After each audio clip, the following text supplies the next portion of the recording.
정말 못 봐주겠군. 저런 진행 능력이라면 사과를 수백 개 맞아도 과학 법칙은커녕 그 어떤 것도 발견 못할걸.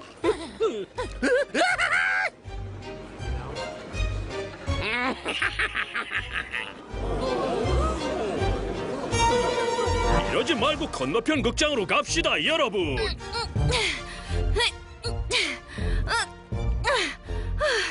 이 기념비를 보면 뉴턴이 현대 과학에서 얼마나 중요한 사람이었는지 알 수 있어요. 하지만 뉴턴은 이걸 못 봤죠. 세상을 떠난 후에 만들어졌으니까요. 다 같이 뉴턴에게 돌아와 달라고 소리쳐봐요, 여러분. 뉴턴도 자신을 위해 기념비까지 만들어졌다는 사실을 알면 기쁜 마음으로 돌아올 거예요. 뉴턴! 뉴턴! 뉴턴! 뉴턴! 뉴턴! 뉴턴! 뉴턴! 세계 최고의 과학자는 누구?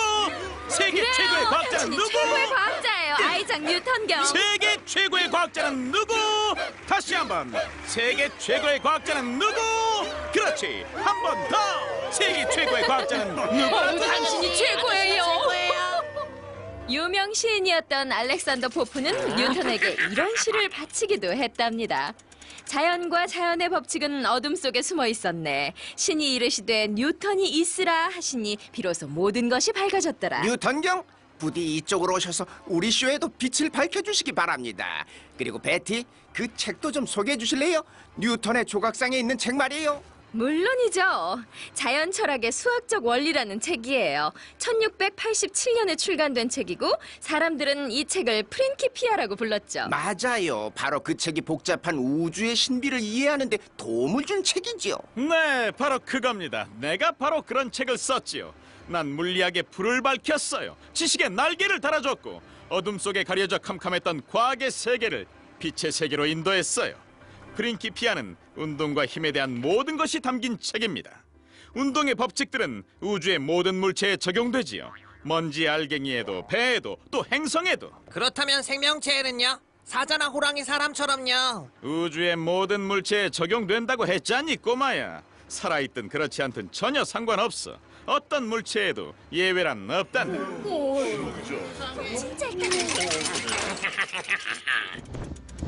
운동의 제1법칙이란 모든 물체는 외부에서 힘이 가해지지 않는 한 현재의 상태를 유지하려고 한다는 법칙이에요.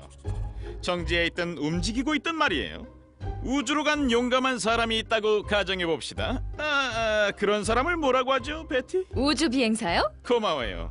우주 비행사가 지구 바깥, 그러니까 공기가 없는 우주에서 공을 뻥 찼다고 해보자고요. 그럼 그 공은 직선으로 날아가게 됩니다.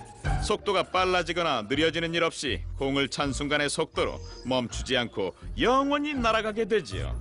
다만 만에 하나 다른 우주 비행사가 테니스 라켓으로 받아치지 않는다면 말이죠. 바로 그거예요. 다른 힘에 의해 상태가 변하지 않는다면 공은 멈추지 않고 계속 움직이겠죠. 가령 다른 우주 비행사의 테니스 라켓, 태양으로부터 불어오는 바람, 외계인의 재채기 같은 게 없다면, 그러면 지구에서 던진 공은 어째서 속도가 느려지는 거죠? 공기와 충돌하면서 속도가 줄어들기 때문이야. 그게 바로 내가 우주 비행사를 예로 든 이유지. 우주엔 공기가 거의 없는 진공 상태니까.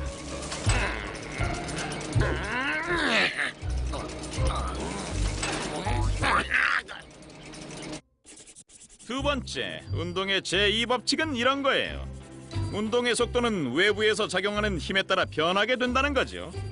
자, 이 그림을 보세요.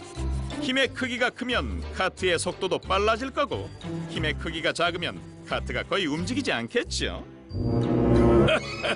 아니, 겨우 그런 걸 설명하려고 이 소동을 벌인 거요? 그건 당연한 거잖아. 대체 왜 그런... 조용히 좀 해주세요. 전 듣고 싶다고요. 그렇게 간단한 법칙이 아니에요. 힘의 크기에 따라서만 속도가 변하는 게 아니라 물체에 포함된 물질의 양과도 관계가 있거든요. 즉, 질량도 영향을 미친다는 거죠.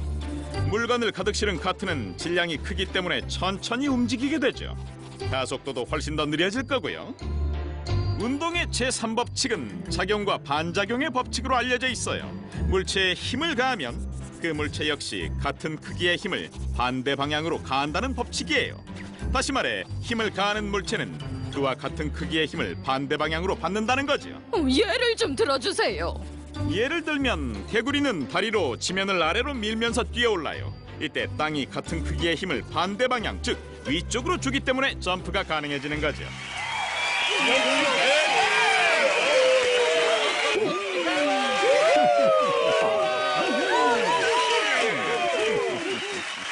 저기 그런데 말이에요, 뉴턴경. 이제 그만 사과나무에 관한 얘기를 해주시죠. 인기 폭발 사과나무 얘기 말이에요. 알았으니까 제발 사과 타령 좀 그만해요. 어쨌거나 그 위대한 아이디어가 떠올랐던 순간을 이야기할 때가 되긴 했군요. 이봐요, 사과나무를 내려줘요. 사과는 내가 다 따버렸지. 어디 사과 없이도 만유인력인지 뭔지를 증명할 수 있을지 확인해 보자고.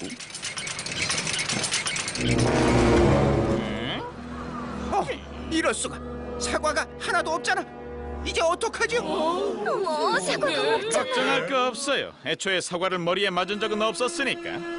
어느 날 오후에 사과나무 아래에서 생각에 잠겨 있었던 건 사실이에요. 하늘은 푸르고 따뜻한 날이었죠. 나무에선 많은 사과가 떨어졌어요. 하지만 그중 어느 하나도 내 뛰어난 머리에 떨어지진 않았습니다. 사랑하는 관객 여러분, 위대한 아이디어는 사과에 맞는다고 갑자기 떠오르는 게 아니랍니다.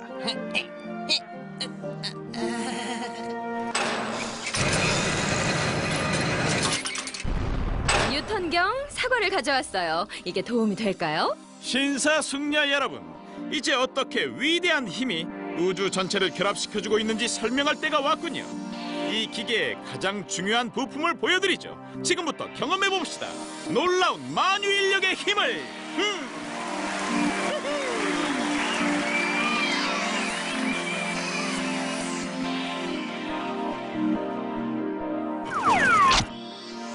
사과가 속도를 높이면서 지구 중심으로 떨어지는 게 보이나요? 운동의 제2법칙에 따르면 제 손으로부터 사과를 끌어당기는 어떤 힘이 존재한다는 거겠죠. 그게 바로 중력이군요. 지구가 물체를 잡아당기는 힘 말이에요. 중력이었어요. 만유인력 말이에요. 어후. 하지만 제2법칙에 따르면 질량이 클수록 물체들 사이에 작용하는 힘도 커지게 되겠죠. 따라서 질량이 커지면 무게도 무거워지는 겁니다. 모든 물체는 만유인력에 의해 서로를 끌어당기고 있습니다. 행성도, 산도, 사과도, 모기도, 세균도, 또 사람들도 말이에요. 저요, 저 궁금한 게 있어요. 그럼 우리들이 지구에서 떨어지지 않도록 끌어당기는 힘과 달이 지구 주변을 돌도록 하는 힘이 같다는 건가요? 바로 그거예요. 우리가 지구 중력의 영향을 받는 것처럼 달도 지구 중력의 영향을 받지요. 하지만 그러면 달은 지구로 떨어져야 하잖아요. 중력은 지구가 끌어당기는 힘인데 반대로 밀어내는 힘은 없으니까요. 아주 좋은 지적이에요, 베티. 그런 반응이 나올 줄 알았어요. 자, 직접 보여드리죠.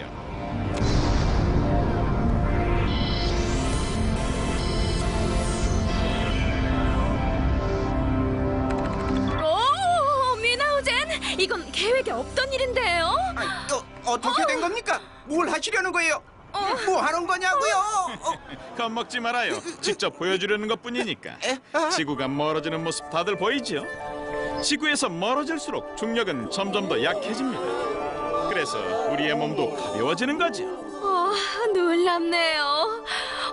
정말 아름다워요. 달도 지구가 잡아당기는 만유인력의 힘을 받고 있어요. 계속해서 잡아당기고 있긴 하지만 떨어지진 않아요.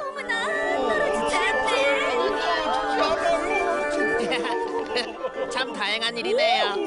사실 달은 계속해서 떨어지고 있긴 해요.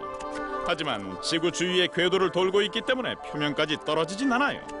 만약 달이 궤도를 도는 것을 멈추면 지구로 떨어져서 인류에겐 큰 재앙이 일어나겠죠. 어때요? 우주에 나와서 경험해보니 더 잘 알겠죠? 그럼 탐험을 좀 더 해볼까요?